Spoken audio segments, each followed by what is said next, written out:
가기사는 증시 각도기. 네, 안녕하세요. 좀투자 증시 나침반 안지원입니다. 네, 디커플링 계속되고 있습니다. 미국 시장하고 상관없는 시장인데 원래 상관이 없었죠. 최근 12월 들어와서는. 네. 아니야, 11월부터 그랬지. 걔네 올라갈 때 우리는 빠졌으니까. 네.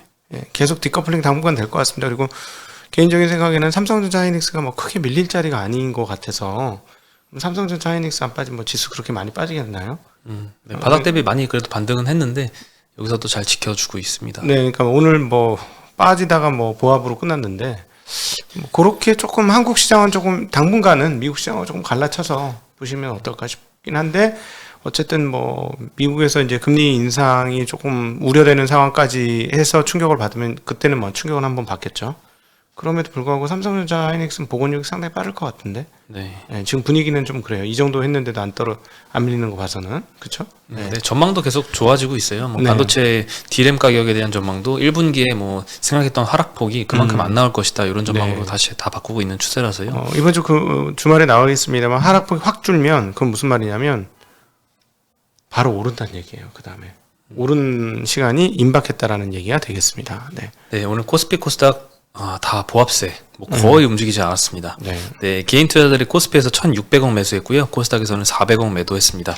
외국인은 오늘 뭐 별로 움직임이 없었고요. 코스피에서 한 250억 매도, 코스닥에서 80억 매수했습니다. 기관이 오늘 코스피에서 1,700억 가까이 매도를 했고요. 코스닥에서는 500억 매수했습니다.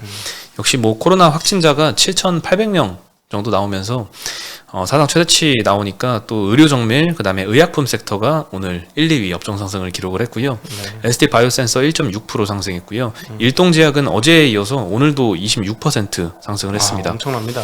네, 그리고 뭐 다른 제약주들도 오늘 대체로 좋았습니다. 신풍제약, 한올바이오, 보령제약 다 5%대, 3%대 이렇게 상승을 했고요.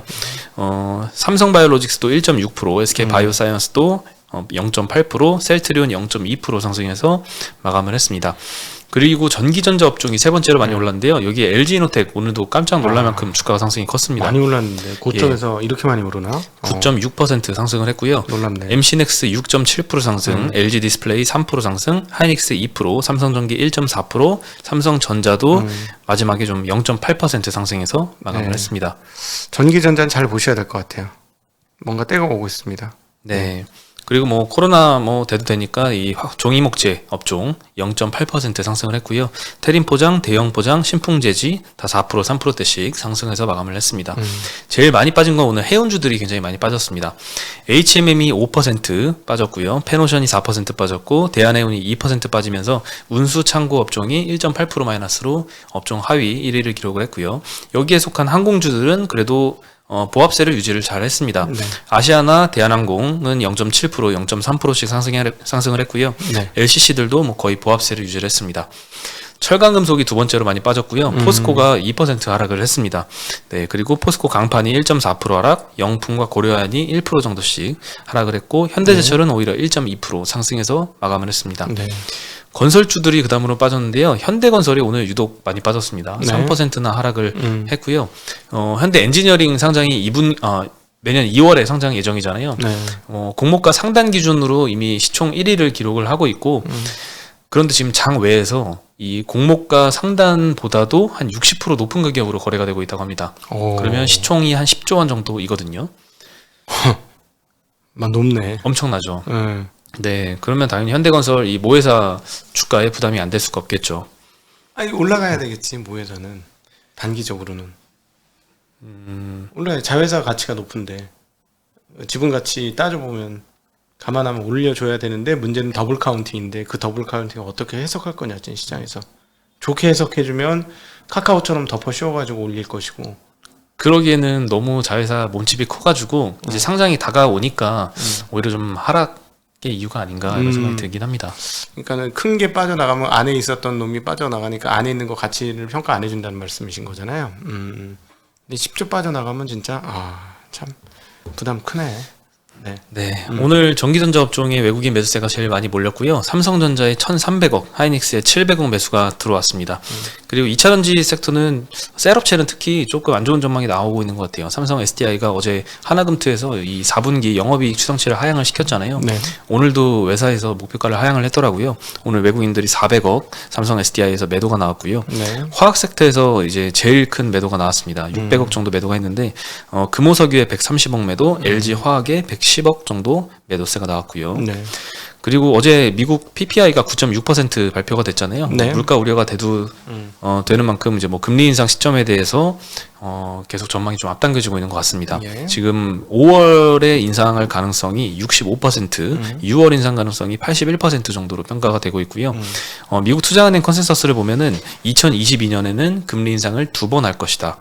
23년도에는 3번에서 4번 정도 할 것이다. 이 네. 정도 컨센서스가 형성이 되어 있습니다.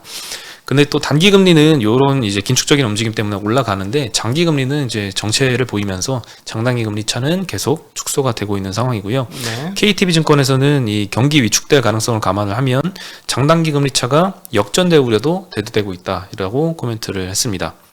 장단기 금리 역전되려면 시간 좀 걸릴 것 같은데 네, 뭐 당장의 이슈는 아니겠죠.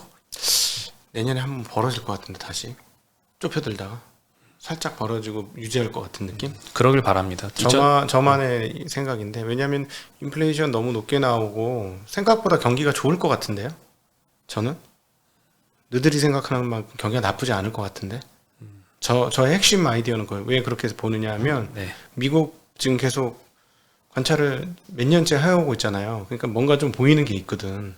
아, 대략 이런 정도의 경기일 거다인데 지금처럼 경기가 뜨겁게 느껴진 적은 처음이에요. 미국 경기가. 그러면 금리가 인플레이션이 높은데 예전 같으면 인플레이션 높은데 경기 못 올리니까 이제 뭐 장단기 금리 역전되고 이제 너희는 조졌어 이런 채권 시장의 그 시각이 이번에도 맞을 것이냐에는 굉장한 의문이에요. 그러니까 이번에 했던 그 일종의 재난지원금 부스터가 통화성수 효과를 조금 올리고 있는 거 아닌가라는 생각이 계속 듭니다. 이 부분은 제가 또 내일 참치형하고 만나서 대담을 할 때 어떻게 느끼는지 한번 서로 대담해 보도록 하겠습니다. 네. 네. 그리고 오늘 2차 전지랑 게임주가 조금 약세를 보였습니다. 테슬라가 최근에 계속 하락을 하고 있더라고요. 네. 네, 일론 머스크가 아직도 매도 물량이 한 10% 매도를 한다라고 했었는데 7% 정도 매도를 한 것 같고요. 3% 정도 남아 있는 것 같습니다. 그리고 이제 크레딧 스위스가 삼성 SDI 목표가를 93만 원에서 90만 원으로 하향을 시켰고요. 그래서 셀업체들이 요즘 좀 약한 것 같습니다. 오늘도 SDI랑 LG 화학이 0.9%, 0.7%씩 하락을 했고요. SK 이노베이션도 0.7% 하락을 했습니다. 반면에 소재 업체는 그래도 조금 잘 방어를 한 것 같아요. LNF가 2.4% 올랐고요. 에코프로하고 첨보는 소폭 상승해서 마감을 했습니다. 물론 아니, 그 70%안 파는 것 같은데 20억 달러 팔아야 될 거예요. 20억 달러 파는 거 아닙니까? 지금 10억 달러 정도 팔았는데. 금액 기준으로는 잘 기억이 안 나는데 네. 제가 봤을 때는 3% 정도 지분을 더 매도를 할 게 남아 있다라고 알려줬고 그리고 그것도 총 지분의 2%. 총 지분의 2%. 네. 네. 근데 지금 1% 정도 파는 거죠. 아, 총 지분의 2%를 판다고요? 10% 판다고 하지 않았어요? 아니 보유하고 있는 것 중에는 그렇게 되겠지 10%겠지. 보유 중에서는. 네. 네. 그렇죠. 제가 알고 있기로는 조금 더 확인해 보겠습니다. 20억 달러 파는 걸로 알고 있는데 지금 10억 달러 팔았거든요. 만약에 근데 한 8, 9할 근처 가면 이것 때문에 주가 눌리는 거는 끝나는 건데 이제 다 팔았으니까 팔 만큼 만약에 지금 절반 팔았다 그러면 아직 조금 더 그 시장 가격을 누르는 역할을 하겠죠. 네, 아직도 근데 팔 물량이 남아 있는 거는 일단 사실인 것 같습니다. 네. 네, 그리고 좀 우려가 되는 소식은 정부에서 강력한 거리두기 강화 조치를 할 예정이다라고 발표를 했는데요. 네. 한 금요일에 정확한 조치는 발표를 할 예정이지만 오늘 좀 도는 소식이 다음 주부터 2주 동안 오후 9시까지로 영업을 제한한다. 그리고 수도권에는 모임 제한이 2인, 비수도권은 4인까지로 제한을 한다. 이런 내용이 좀 돌고 있습니다. 이게 좀 사실이 아니길 바라는데 항상 이렇게 먼저 돌았던 소식이 좀 그대로 나왔던 경향이 좀 있었거든요. 네, 근데 정말 갑자기 수도권이 많이 빡세지긴 하는 것 같아요. 2인까지면. 네, 다시 또 자영업자분들이 걱정이 많이 되고 있습니다. 네. 네. 오늘 바이오 섹터가 좀 강세를 보였고 리오프닝 주들은 이런 소식에도 그래도 큰 영향은 없었습니다. 아시아나 대한항공, 티웨이, 제주항공이 그래도 소폭 플러스로 마감을 했고요. 네. 하나투어도 0.3% 플러스, 모두투어만 2% 정도 하락을 했습니다. 네.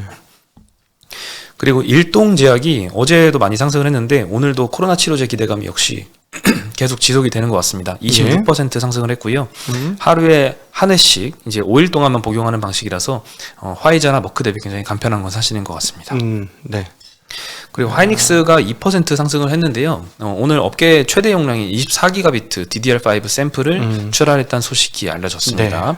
네. 24기가. 네, 작년 10월에 업계 최초로 DDR5 제품을 처음에 출시를 했는데요. 이 업계 최대 용량 제품까지 한 1년 2개월 만에 추가로 선보였습니다. 옛날에는 저 하드가 2기가 10기가 이랬는데. 그렇죠. 하드가. 야, 근데 DDR이 24기가라니. 참 대단합니다. 네. 네, 현재 업계에서 D램은 8기가, 그다음에 16기가가 많이 통용이 되고 있고요. 현재 최대 용량이 16기가인데 지금 24기가 나온 거죠. EUV 공정을 도입한 10나노 4세대 기술이 적용이 됐고요. 기존의 16기가 대비해서는 생산 효율이 개선이 되면서 속도가 33% 빨라지고 전력 소모가 25% 감소했다고 합니다. 네. 네. 이 제품은 이제 클라우드 데이터 센터 향으로 공급이 될 예정이라고 하고요. 와, 그리고 LG에너텍은 계속 추천 리포트가 하루에 한 개씩 계속 나오는 것 같습니다. 네. 오늘도 신고가를 돌파를 했는데요. KB증권에서 오늘 자율주행차 최대 수혜주라는 리포트를 내면서 목표가를 35만 원 제시를 했고요. 이 35만 원은 22년 기준 PER 9배에 해당이 됩니다. 네. 매출의 80% 가까이 차지하는 애플의 향후 5년간의 성장 로드맵이 탄탄하다. 그리고 내년 하반기에 전장 부품 실적 턴어라운드를 전망을 했습니다. 그리고 목표가 35만 원에는 이제 애플의 XR 기기랑 애플카 신사업 가치가 아직 반영이 안 된 수준이다라고 언급을 했고요.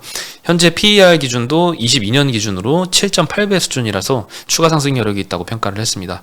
또 그리고 이제 향후에 북미 최대 전기차 업체를 신규 고객으로 확보할 것이다. 이런 코멘트도 있었는데요. 아마 테슬라가 아닐까 싶습니다. 오늘 LG이노텍이 10% 가까이 상승했고요. 하이비전 시스템도 애플 밴더죠. 3% 상승해서 마감을 했습니다. 예. 네, 그리고 요거는 이제 중국에서 1월 내년 당장 1월 1일부터 여객기로 화물 운송하는 거를 이제 금지를 한다는 소식이 알려졌습니다. 중국 애들이. 네, 중국 민항총국에서 그간의 여객기 좌석을 제거하고 화물을 운송하는 것을 금지 조치하면서 개조한 여객기를 원상복귀하라라고 지시를 했습니다. 개인 방역물품만 수송이 가능하고요. 기타 다른 화물들은 여객기에 짐칸만 활용해서 수송이 가능합니다. 중국발 항공기가 이제 규제 영향을 먼저 받을 예정이고요. 중국 항공사는 이미 이 소식을 전달받았고 해외 항공사에도 전달할 예정이라고 하고요. 여기에 대해서 하이투자증권은 전용 화물기를 보유한 대한항공이나 이런 대형 항공사는 영향이 좀 제한적이지만 그간에 온전히 이제 화물기를 보유하지 않고 여객기를 개조해서만 써왔던 LCC들은 좀 타격을 받을 수 있다라고 코멘트를 했습니다. 네네. 네, 항공화물 운임 지수는 뭐 지금까지도 계속 올라오고 있더라고요. 네, 글로벌 운임 지수는 역대 최고치인데 전년 대비 63% 상승한 수준이고요.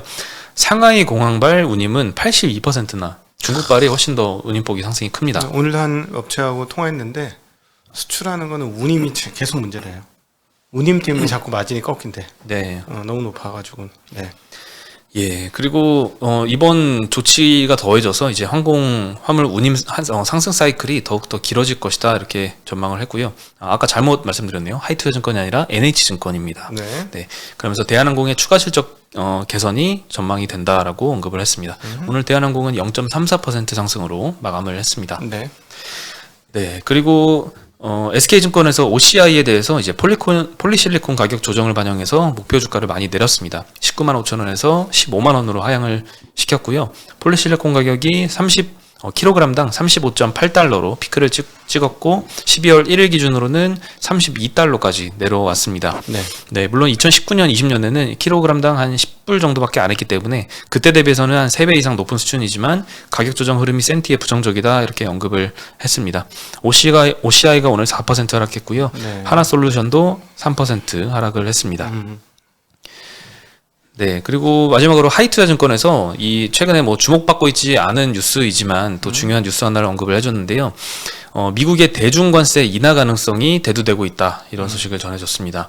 현재 미국의 가장 큰 화두가 인플레이션 리스크인 것 같은데 네. 12월 10일에서 11일까지 바이든 행정부 지지율을 조사를 한 결과가 발표가 됐는데요. 40%, 45%, 43%, 45%. 네, 많이 줄었습니다. 일단 정책 대응에 대한 찬성 비율은 53%이고요. 네. 취임 초기에 72% 있는데 이것보다는 내려왔지만 그래도 과반 이상이 아직은 찬성하고 있지만 네. 인플레이션 대응에 대해서는 찬성이 28%밖에 안 됩니다. 뭐 인플레이션이야 뭐. 네. 네, 반대가 69%로 반대가 압도적이었고 그럼 경기 회복 대응책에 대해서도 찬성이 41% 정도였다고 미국 하는데 사람들이 한 거예요. 그렇죠. 뭣도 모르고 했네. 되게 모르는 사람들. 근데 인플레이션 대응해서 그러면은 저기 올려? 금리 올려? 본인들이 먼저 죽을 건데. 그렇잖아요. 그러니까 인플레이션이 싫다는 거지 뭐. 물건값 올라가서 그렇죠. 너무 싫다 네. 하는 건데 그럼 그거 잡으려고 금리 올리면 이러다 다 죽어. 이런 상황인데 급하게 금리 올리면 그지? 네, 사람들이 모르는 거야 이거는. 그냥 인플레이션이 싫다는 얘기지. 그렇죠. 네.